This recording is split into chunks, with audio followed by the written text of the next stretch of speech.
Hi there, Linda here from Huttons Valley Permaculture. We've got the sunshine right now, but apparently the rains are coming for this afternoon and tomorrow. So I've got 2 days of work to do this morning. We're going to be harvesting some of my dried beans. We're going to clear one of the tomato beds and plant it out. And I think I've got to sort out my cold compost system. On my arch trellis here, I grew some beautiful purple king beans on one side, and on the other side, I grew Ukrainian beans, which is a really lovely butter bean. Now, I haven't saved any seeds as yet, so these are going to be what I use to replant for next season. So before all the rains come, I'm going to get these off, and then I'm going to get them dried right out before I sort of get the beans out of the pods. These beans are so nice that I sometimes kind of forget to leave some so that I can plant them again the following season. But I think I've left enough to get, quite a number of plants going. Not all of them seem to have the little beans formed in them. And probably for this bean, I could have left more on the plant a lot earlier to ensure a good supply of the dry beans. Luckily, the Purple King beans kicked in a lot later than the Ukrainian beans, and by the time I started to think about next season's planting, there was plenty of time to leave these to form their beans.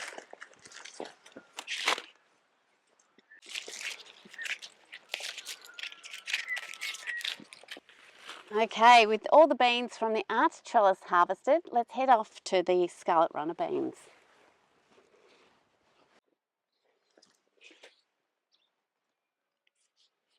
Now, scarlet runner beans can be a perennial bean, but I do find in my climate the frost kind of knocks it back, and I do plant each season to get those beautiful red flowers and these gorgeous little beans.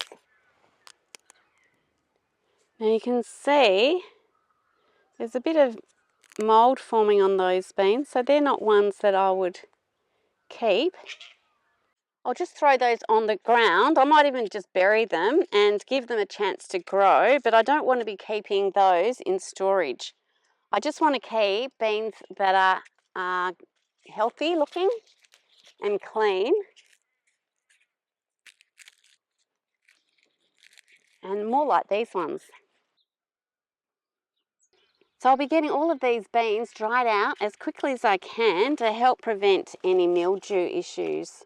Last year when I was busy with the house, I actually didn't save any of these seeds. I just left them on the plants, and come spring they were still there in their little pods, so all I did was open it up and plant them straight away.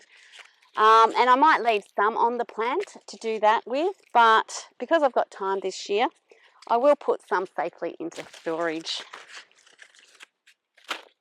Okay, we've got one more bean we can have a look at.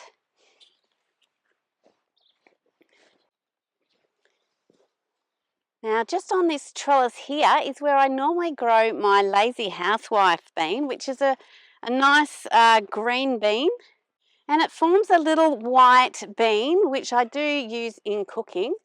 But this year I didn't really plant out the garden very well because I was kind of behind the 8 ball with getting the garden started for the season.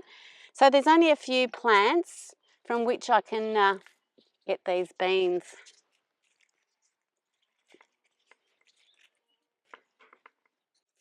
So we've got these beautiful little white beans, which I think I've still got some in the kitchen for cooking. So I'll save these ones for planting out again next season, but I'll often make, a batch of baked beans with these lovely little beans. Not a huge collection of beans, but certainly enough to get a harvest going for next year. Next up, I'm going to tackle this little tomato bed here. There's a few little tiny baby green tomatoes still here, but I'm not going to be doing anything with those. I am going to clear through this bed, leaving this lovely plant here. I'll still leave my zinnias where I can, but just sort of clear the area around here, get some compost on and get the rest of my little cabbage seedlings in. At this end of the garden bed, I've got these nasturtium. Last year I didn't have any nasturtiums in the garden, and they've only recently just got going with their beautiful flowers. So look at it, it's just taking off. But as soon as we get a frost, these will be just knocked back and under control again. So they never really take over the whole garden. Also at this end, which I will be leaving, is a huge big parsnip plant. I'm hoping that will go to seed and produce all those seeds to spread around to grow free parsnips for me. But other than that, we're going to just weed this area, get it cleared, get it planted.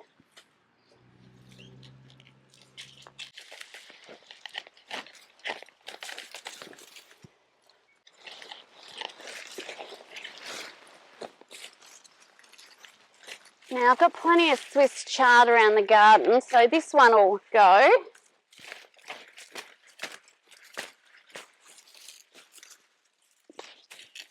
Along with this tomato plant.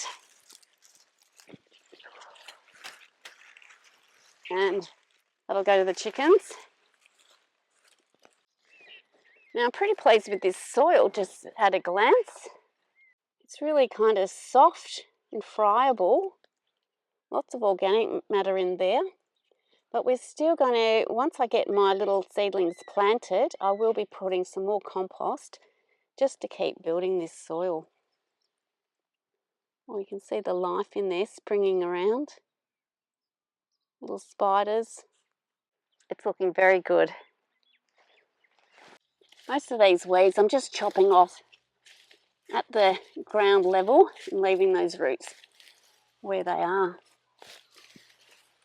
They're not grasses, so I'm not too worried about them taking off again.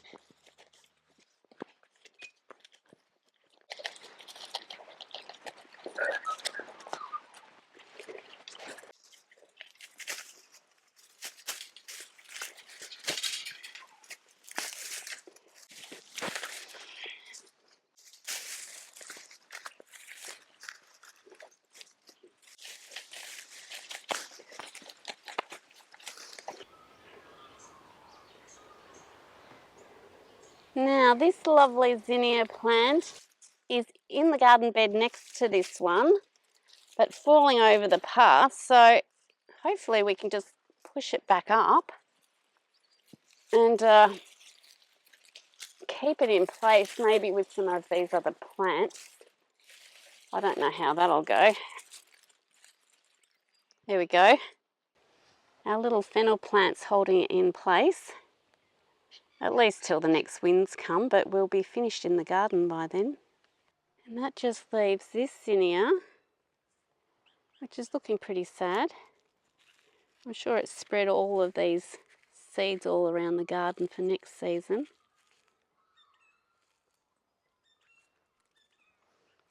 But we'll leave it just because it's still a little bit of colour in the garden.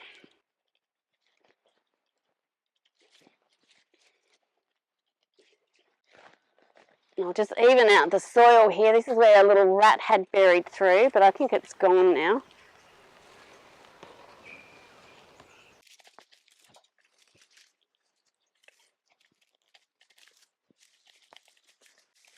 It's hard to cut the tomato roots so that they stay in the ground, so they've all just been pulled out.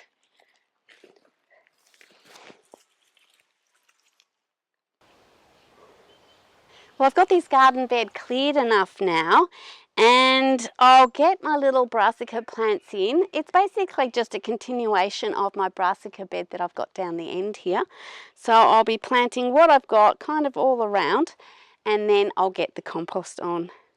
Now I've got the rest of my little red cabbages that I didn't finish planting out last time, and some wombok, which I think are being eaten down by earwigs. And a little plant that wasn't ready to plant out last time is this Calabrese broccoli. Now I think we'll still have too many plants for this area, but we'll get what we can in and maybe get that garden bed done, you know, fairly soon. So I'll get some of these spaced around.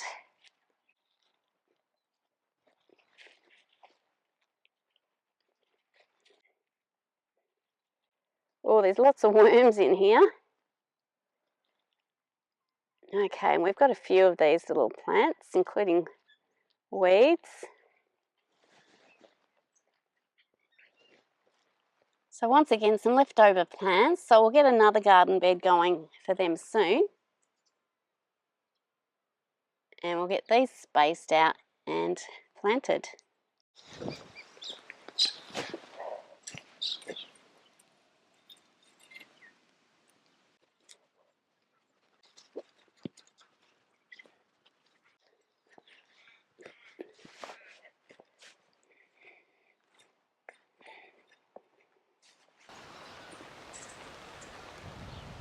And now we'll just add some compost around those little plants. I am nearly finished grabbing compost from my second compost build. I've still got my third and my fourth waiting there. So we're not going to run out anytime soon. Look at these lovely worms in here. That's what it's all about. Getting these guys to work for us. Yeah, in you go.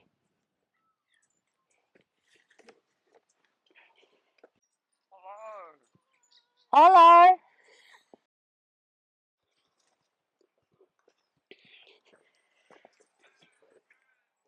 There you go, little ones. I'll carefully put my worms in first. Yep, come on. And they can quietly sneak away. And I'll just do a side dressing of this beautiful compost around all my little plants. And it gets all the soil that we kind of dug up a little bit with removing some of those weeds. Gets it all covered again. And just like that, our summer veggie bed is now a winter veg bed. Now I'll get this off to the chickens. Oh, that's a heavy load. Hi, chookies.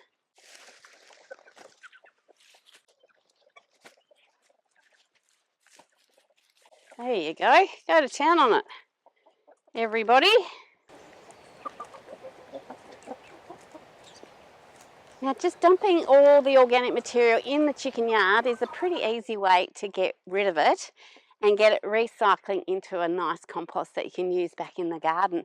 But not all of the materials that I have for composting I'd like to chuck into the chicken yard. Materials like coffee grounds, for instance, I won't throw to the chickens, and there's just various things I've got piled up near the house. There's a bit of wood ash, there's some bean pods from when I potted my borlotti beans, little things like that. It's going to add to a cold compost. This sort of material could probably be added to the chickens, but often it just piles up so quickly that I don't get it in there.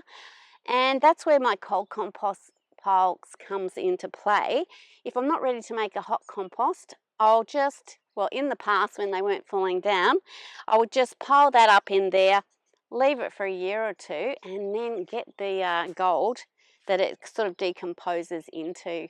These bins did last for a while. I think I built them perhaps 6 years ago. And it was just out of pallets, but they do rot down fairly quickly. And I did have a big tree branch come down to, collapse them as well. So that certainly didn't help.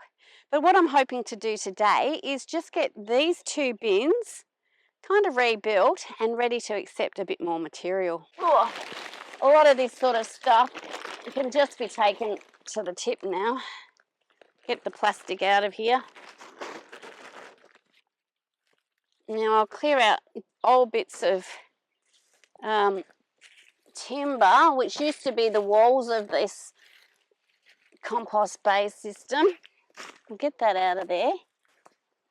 Get some of these weeds pulled and I'll put those back in again. Now at the bottom of this, there might still be some nice stuff. And I might put some into a bucket so I can use it in the garden. Yeah, that's looking pretty good under there.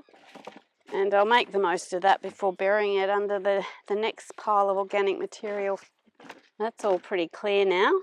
And I've got this bucket of gold that I might use on my next cleared tomato bed. And I'll just kind of get the top layer off this stuff that still needs to decompose that I've kind of thrown in here without it being built. And we can see if there's anything else that's good to grab.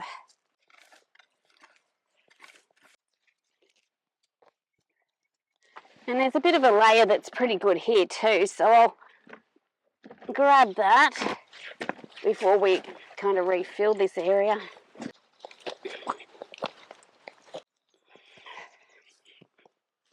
And that's another load for the garden beds. Now, just to figure out what to do here,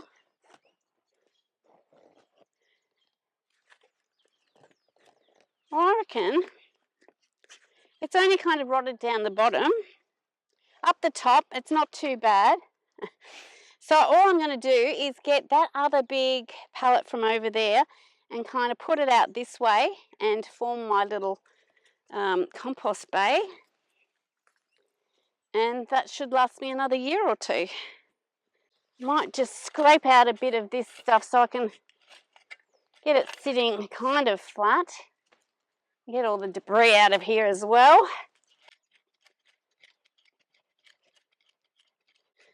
All right, and we'll see if we can move that in.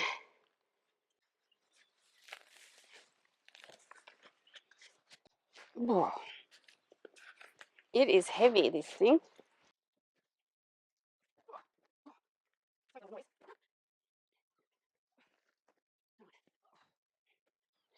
The bottom is kind of rotted, so I might just flip it and put the top at the bottom.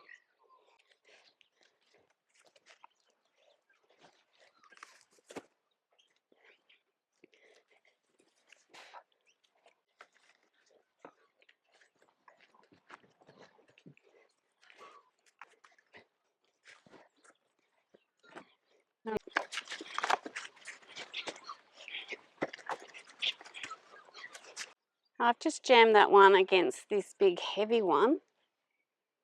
I mean, I reckon that'll do. Now, you've seen me making lots of hot composts this year, and I prefer not to make them in these bins now, but out kind of in the open area. It's just easier to flip them back and forth. So I don't think I'm going to be piling up these bays as much as I would and then handling the material. So I think if I can get my material into there, these walls, while they are, you know, pretty flimsy, I think that'll hold good enough for what I want to do with it. And if they do seem to move around a bit, well, I'll just get some steel posts to hold them in a bit better. Just throw these weeds back in there again now. And I'm going to get this and put that in as well.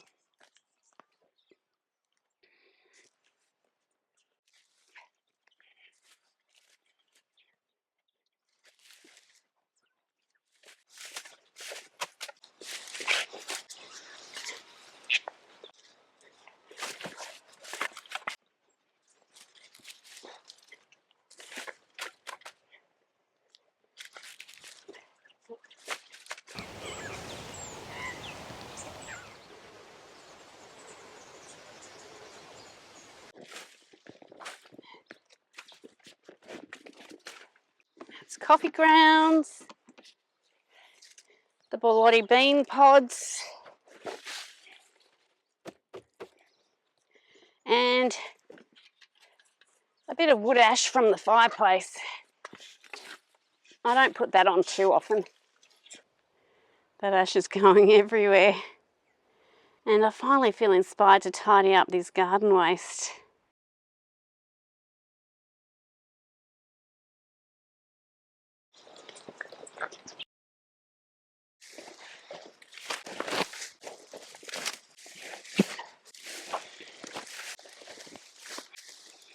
It will take some rubbish removal and a bit of a mow to make this area look, you know, much better. But already I kind of feel relief that I've got somewhere to park this stuff that's not going into a hot compost or to my chickens. Now, some might say this is a bit shoddy, the build, but if it's going to do the trick, that's good enough for me. If I'm building hot composts out there, I'll probably only need a couple of bays to kind of keep piling up stuff that doesn't go into a hot compost. So for the moment, I think this will do me. Well, we've got dark clouds starting to gather now and just a few spots of rain, so I think we're finished just in time. It's good to have got those beans off the plants, the tomato bed cleared and replanted, and most of all, I'm just relieved to have got those compost bays back so I can dump some stuff in them. I hope you've enjoyed today's video. Thank you so much for watching, and I'll see you in the next one.